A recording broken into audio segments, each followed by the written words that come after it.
Epístola de Tiago, capítulo de número 2. Glória a Deus, aleluia. Versículos de número 12 e 13.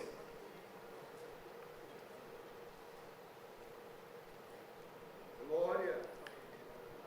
O texto diz assim: Assim falai e assim procedei, como devendo ser julgados pela lei da liberdade, porque o juízo será sem misericórdia sobre aquele que não fez misericórdia, e a misericórdia triunfa sobre o juízo. Bondoso Deus, eu te louvo, eu te agradeço, Senhor, pela oportunidade de compartilhar a Tua palavra nesta noite. Eu peço que o Senhor prepare cada coração, cada mente, cada ouvido para receber aquilo que o Senhor reservou. Em nome de Jesus, caia por terra todo obstáculo, toda barreira, toda incredulidade. Eu repreendo agora no nome de Jesus e que todos saiam daqui hoje poderosamente abençoados. Podem se sentar, meus irmãos. Hoje é a noite de celebração da morte e ressurreição do Senhor Jesus. E eu creio que é um momento oportuno, propício, para falar sobre esse tema tão importante para a fé cristã, que é o exercício da misericórdia. Esse tema está inserido aqui num contexto de uma carta que nos apresenta uma teologia prática, uma teologia que não é voltada para um pensamento reflexivo, um pensamento distante da ação, mas ela nos apresenta uma proposta de um evangelho prático, um evangelho que considera o pobre, um evangelho que visita a viúva, um evangelho que nos mobiliza não para ficar pensando e refletindo sobre questões abstratas, mas sobre uma vida de fé que se manifesta em ações de amor, prática de vida. É nesse contexto que Tiago vai apresentar para nós esse princípio de que aquele que vive a sua vida sem exercer misericórdia será julgado segundo o duro rigor da lei, mas para aquele que pratica a misericórdia triunfa sobre o juízo. A misericórdia prevalece sobre o juízo. Essa ideia ela está impregnada na palavra do Senhor, particularmente nos ensinamentos e na própria vida do Senhor Jesus. Ao nos ensinar a orar, ele, a uma certa altura, diz assim: perdoa as nossas ofensas, perdoa as nossas dívidas, como nós perdoamos aqueles que nos devem, aqueles que nos têm ofendido. E há uma passagem também bastante forte, onde, infelizmente, parece que a misericórdia ficou de lado e o juízo acabou prevalecendo, que é quando Jesus fala do credor incompassivo. Mateus, capítulo de número 18, versículo 23 em diante, Jesus narra a história de um rei que resolveu tomar conta dos seus negócios e chamou aqueles que os deviam. E está diante desse rei um homem que devia 10.000 talentos. E esse homem não tem condições de pagar essa dívida, porque é uma dívida impagável. Eu já vi várias metodologias para trazer esse montante de 10.000 talentos para valor presente. E conforme qualquer metodologia que a gente utilizar aqui, por exemplo, considerando se o talento é de ouro ou se é de prata, há informações de que um talento equivale a 600 denários, e um denário equivale a um dia de trabalho. Então, se eu considero que é ouro, eu estou falando aqui de casa de $1 bilhão. Se eu estou falando que é prata, e aí eu tenho aqui dezenas de milhares de dólares, de milhões de dólares, melhor dizendo. Se eu calculo que a diária de um trabalhador nos dias de hoje pode variar alguma coisa em torno de 25 a 50 dólares, e eu considero que 10.000 talentos equivale a cerca de 16 anos de trabalho, já que pela conta que a gente fez aqui, são um talento, 6.000 denários, e não 600, como eu tinha falado antes, e a gente faz a conta aqui que não há como pagar uma dívida dessa. Não há como honrar um compromisso desse tamanho. E esse homem chega diante do rei e diz para ele, me perdoa, eu não tenho como pagar essa dívida, me dá mais uma oportunidade, tem paciência comigo, e eu vou te pagar. E aquele rei, movido de compaixão, movido de misericórdia, perdoa aquela dívida que era de um tamanho incalculável. Esse mesmo homem que acabara de ser perdoado encontra com alguém que deve para ele. E não deve uma fortuna incalculável, mas deve talvez alguns milhares de reais, se a gente fosse trazer para o valor de hoje. E esse homem que foi perdoado de uma fortuna incalculável não foi capaz de exercer misericórdia com aquele que o devia. Por conta disso, chegou ao conhecimento do rei que ele agiu dessa forma e ele acabou sendo preso e lançado aos atormentadores, aos verdugos, aqueles que iriam não só mantê-lo na prisão, mas iriam impor algum tipo de tortura. Muito bem.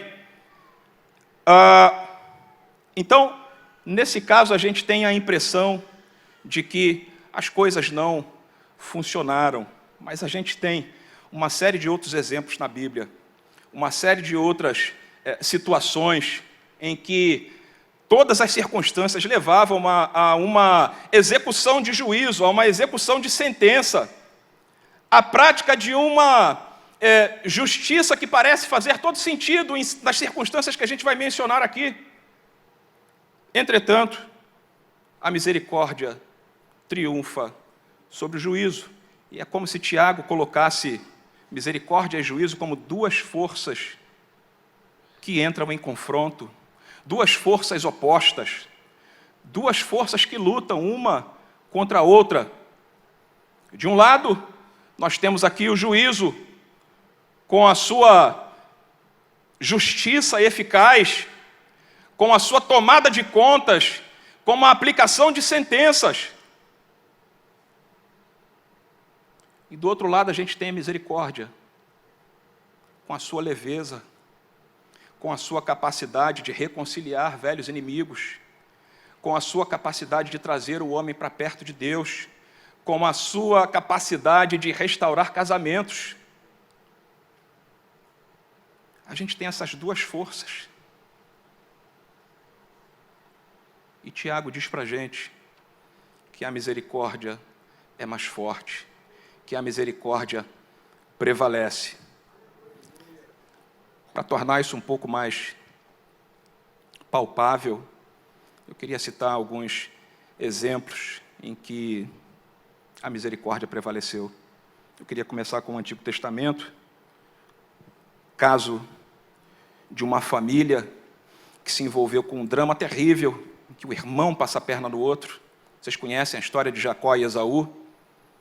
E Jacó se afasta, ele foge, passa muito tempo fora, e chega a hora de acertar as contas. Não dá para colocar o lixo para debaixo do tapete. Para que Jacó prosperasse, para que a vida de Jacó seguisse em frente, era necessário que ele regularizasse a sua situação com seu irmão, era necessário que ele passasse por essa situação. E Jacó usa a seguinte estratégia: na hora em que ele vai encontrar com seu irmão, e seu irmão vem com um exército ao encontro dele, ele separa as servas, a Leia e, por último, Raquel, com seus respectivos filhos, nessa exata ordem. E ele vai na frente da família, e ele se prostra 7 vezes. 7 vezes ele se prostra no chão, vendo o seu irmão ao longe. Irmãos, Esaú tem todas as razões do mundo para sacar da sua arma, para puxar a sua espada e dar cabo da vida de Jacó. Esaú tem todos os motivos do mundo para fazer justiça, porque ele foi passado para trás. Esaú, nesse conflito intrafamiliar, entre irmãos, tem todos os motivos para cobrar a dívida. Mas o texto diz que ele parte ao encontro daquele que o havia ofendido, corre ao encontro não para matar, mas para abraçar, e o abraça gostoso, e o beija, e os dois choram. Deve ter sido uma cena maravilhosa, deve ter sido uma cena extremamente impactante. Esaú tinha tudo para dar cabo da vida do irmão, para cobrar a dívida tão antiga. Ele estava ali com o exército, ele estava ali com o poder para fazer isso, ele tinha essa capacidade. Mas a misericórdia triunfa sobre o juízo, e há ali um gesto de reconciliação lindíssimo, belíssimo. Belíssimo. O juízo exige a justa retribuição por algo de mal, por alguma ofensa que alguém tenha cometido, mas a misericórdia passa por cima disso e estabelece reconciliações.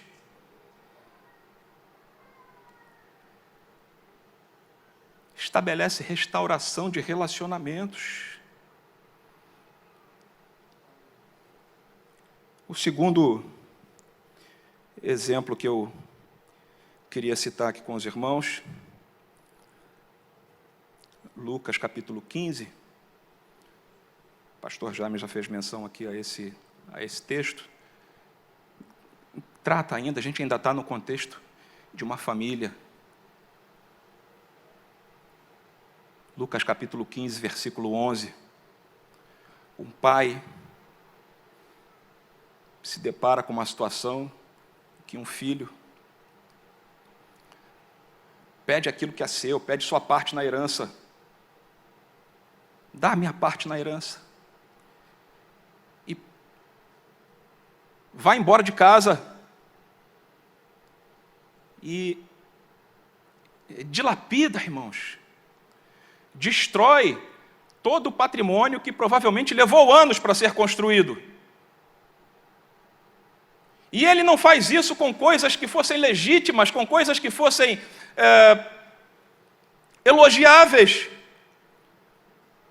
Mas ele gasta na dissolução, da farra, das festas, bebedeiras, mulheres, amigos interesseiros, ele está cercado deles.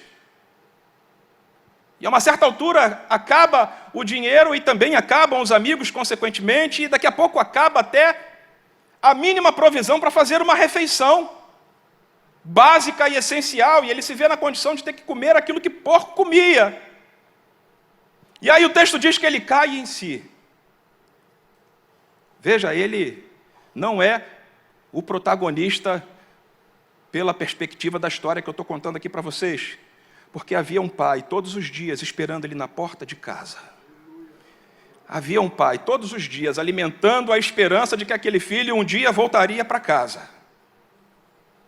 E se esse pai fosse eu e você, provavelmente, se tivesse essa atitude de ir para a porta esperar, estaria com um cinto na mão. Ou estaria com uma palavra preparada, do tipo, eu te disse. Não falei para você que isso ia acontecer? Mas o texto diz que o pai está lá ansiosamente esperando. E na hora que ele vê o filho, a uma certa distância, segundo a dignidade do homem idoso do Oriente, não é ele quem deveria partir ao encontro do filho, mas o filho deveria correr ao encontro dele, mas não é isso que acontece. O pai quebra todos os protocolos e corre ao encontro daquele filho e o abraça e o beija. Ele tinha todas as razões do mundo, todos os motivos para jogar na cara, para puxar o cinto e dar umas boas cintadas nele, para deixar ele ajoelhado no milho, para deixar ele de castigo. Olha, você vai viver ali com os empregados mais humildes aqui da casa. Você vai morar na casinha de cachorro aí por um tempo, para você aprender a lição. E ele faz exatamente o contrário disso, porque troca a roupa, os trajes andrágios daquele homem que está retornando para casa. Dá uma roupa nova, restaura a dignidade, coloca o anel, troca as sandálias, e a misericórdia triunfa sobre o juízo. Aquele pai tinha todas as razões do mundo para lançar em face, todas as razões do mundo para cobrar.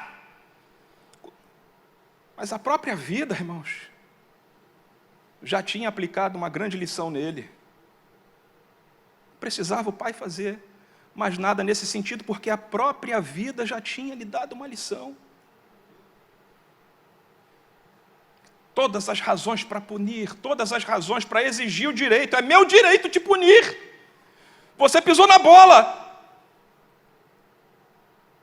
Você merece o pior. Você merece uma justa retribuição pelo que você fez, por ter traído essa casa, por ter desonrado essa família, por ter fugido, por ter dilapidado o patrimônio. O pai faz exatamente o contrário. O pai faz exatamente o contrário e restaura a dignidade daquele homem. Uma outra ocasião para a gente refletir tem a ver com um homem de Jerusalém que desce para Jericó cheio de sonhos, cheio de planos, cheio de projetos, mas no meio do caminho ele é assaltado. Ele é assaltado e leva uma surra e fica caído na beira da estrada, sofrendo. E de repente passa um levita, o obreiro lá da época, e olha para aquele seu amigo de fé, irmão camarada, olha para aquele judeu que provavelmente frequenta as mesmas reuniões que ele, e achando que o homem está meio morto, passa distante. Passa ali também, sacerdote, pastor dos nossos tempos, né? Seria equivalente ao pastor. E da mesma forma ele olha aquele homem caído e tem a mesma atitude de omissão. Terceiro, passa um samaritano, alguém que pertencia a um grupo que era hostilizado pelos judeus, alguém que pertencia a um povo misturado, de segunda classe para o judeu, um povo hostil. E é exatamente esse samaritano que está passando ali, vê o homem caído no chão. Tem todos os motivos do mundo para ter a mesma atitude de omissão e talvez até torcer para que algo pior acontecesse, aquele homem caído. Quem sabe até acabar de matar. Se observasse um resquício de vida naquele homem caído, talvez tivesse razões para pisar na cabeça dele, está vendo? É isso que você merece. Quem sabe a família desse samaritano não foi humilhada também? Não passou por situações desagradáveis, difíceis, na mão de algum judeu mais poderoso? Mas é exatamente esse homem que tem todos os motivos para aplicar um certo conceito de justiça ou de justiçamento humano, que tem a atitude mais nobre de parar, de gastar tempo com alguém que supostamente é seu inimigo, e não gastar apenas tempo, mas gastar dinheiro também. Todas as razões do mundo para aplicar esse conceito de justiça. Mas aqui, mais uma vez, a misericórdia triunfa sobre o juízo. E talvez o momento em que isso se realiza, assim, na ocasião mais importante das nossas vidas, é quando nós somos alcançados por essa misericórdia. Isaías 53, a palavra do Senhor diz que descreve o Messias, e esse Messias que sofreu no nosso lugar, pelas suas pisaduras nós fomos sarados. O texto diz que nós não fizemos dele caso algum, nós o ignoramos, nós o tratamos com desprezo, mas ainda assim apesar do desprezo, ele é capaz de dar a sua vida. Ele é capaz de se entregar. Romanos, capítulo 5, versículo 8, o apóstolo Paulo diz que Deus prova o seu amor por nós. Deus não fica na teoria. Deus age. Aleluia. E Ele não espera a gente ficar bonzinho. Ele não espera a gente ficar cheio de méritos para que possa apresentar para Ele e dizer: Senhor, agora eu mereço as bênçãos, eu mereço o Teu reconhecimento, eu mereço ser honrado. Ele nos amou quando nós ainda éramos pecadores. A misericórdia triunfa do juízo, e as misericórdias do Senhor, Lamentações de Jeremias, são a causa de nós não sermos consumidos, aniquilados. E eu não poderia encerrar sem fazer aqui um alerta. Quando a misericórdia não prevalece, o que sobra é juízo. Juízo aqui numa perspectiva exegética, não? É a tradução do vocábulo grego crises. E crises, não? A nossa palavra crise, em português, é a transliteração do grego crises. Crise é separação. Crise é distúrbio.